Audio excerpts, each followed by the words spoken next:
And I'm going to ask Mr. Patterson at this time how much authority and how much power he has to negotiate with us on so many matters. Mr. Patterson.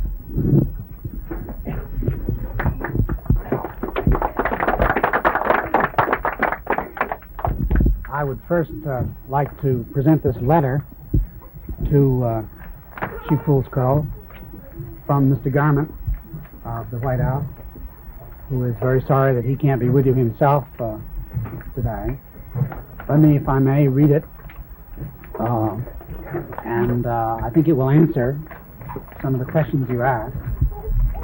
And I'd like also, by this letter, to introduce my colleagues, whom I would like to have join me here,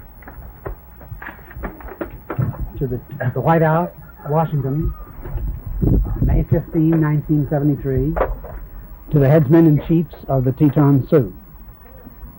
As was promised in my letter to you of May 4, and in the agreement of April 5th, we are sending 5 White House representatives to meet with you for the purpose of examining the problems concerning the 1868 treaty, and so that you may outline to them your views as to the need for and the workings of a presidential treaty commission, which you propose as a method of re-examination of that 1868 treaty. The White House representatives are not themselves a treaty commission.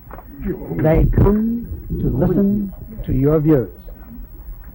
This letter will introduce those representatives to you. They are designated the White House representatives for the purpose of this visit. They are, and are they here so I could introduce them?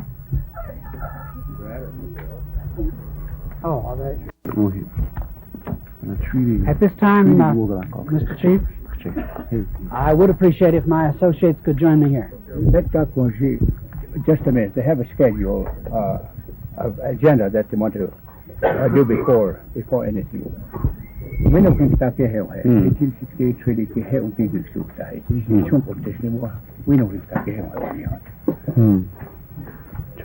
before we start with negotiations, Mr. Foolscrow would like to ask one question with a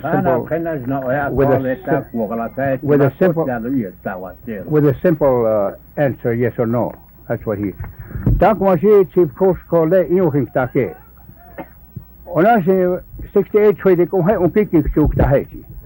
Na unkikik chuk te shne hai chi ha e na hiya ink te hai chi gala inuhing take lo.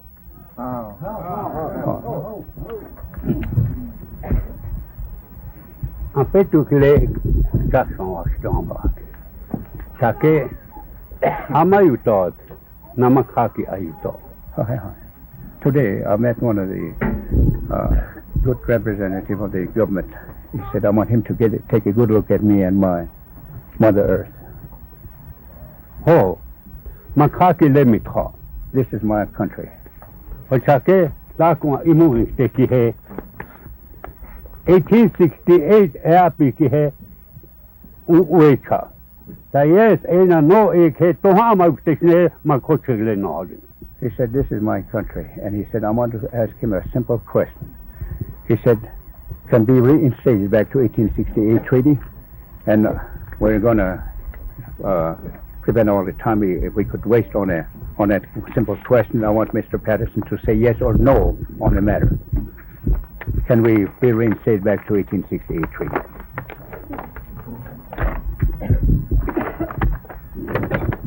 That's right. This is the letter which Mr. Garment gave on May 4. Mm-hmm. Right. And as you remember, it said, we will come here to hear you, to meet with you for the purpose of examining the problems concerning the 1868 treaty.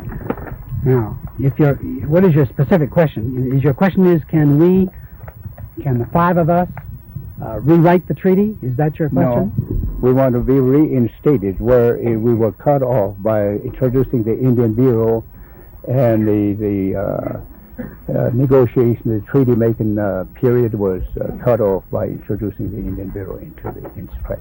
We want to be reinstated back to the I want to be sure I get you government. correct. Yeah. When you say the Indian Bureau, what you mean is that in 1934 you had the Indian No, Bureau. 1871. 1871. So the 1871, which are you talking about the? Before that, we was a nation. Yes. Making treaties with the government Right, of the United right. States. We have ever... Active Congress. Yes, and we were a self-sustaining people. Right. Self-determination, Right. if you... Well, And we get along with that period of time.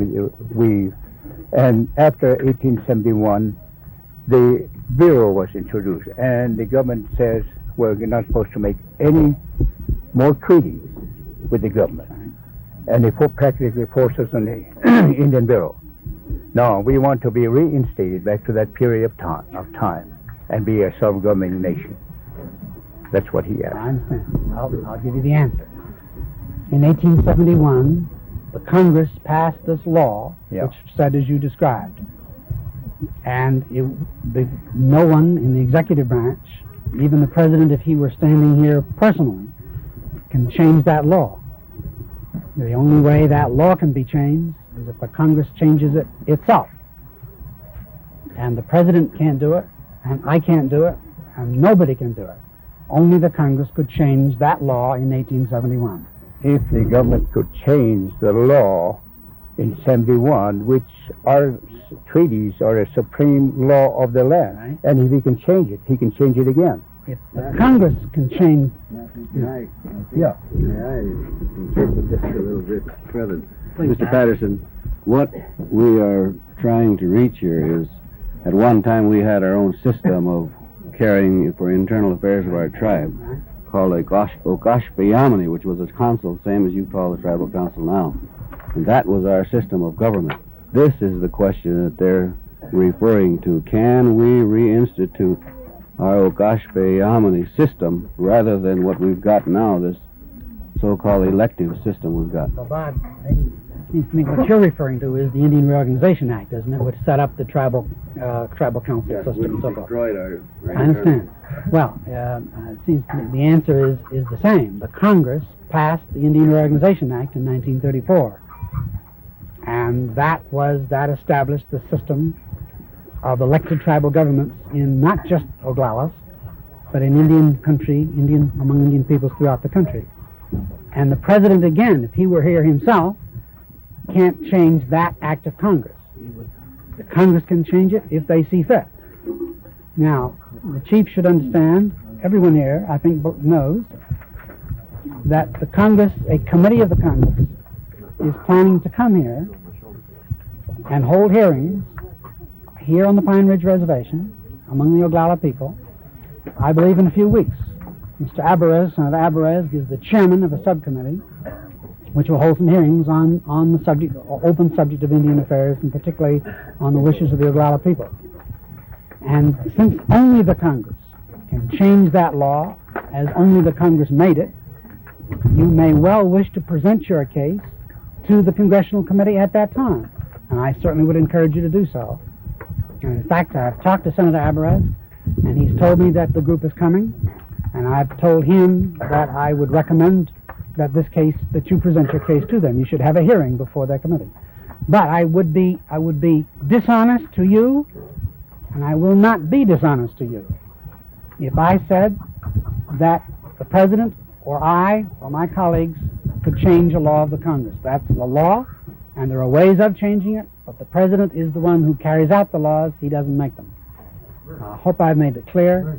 And any other answer would be a dishonest answer, and I'm not going to be dishonest to my friends here.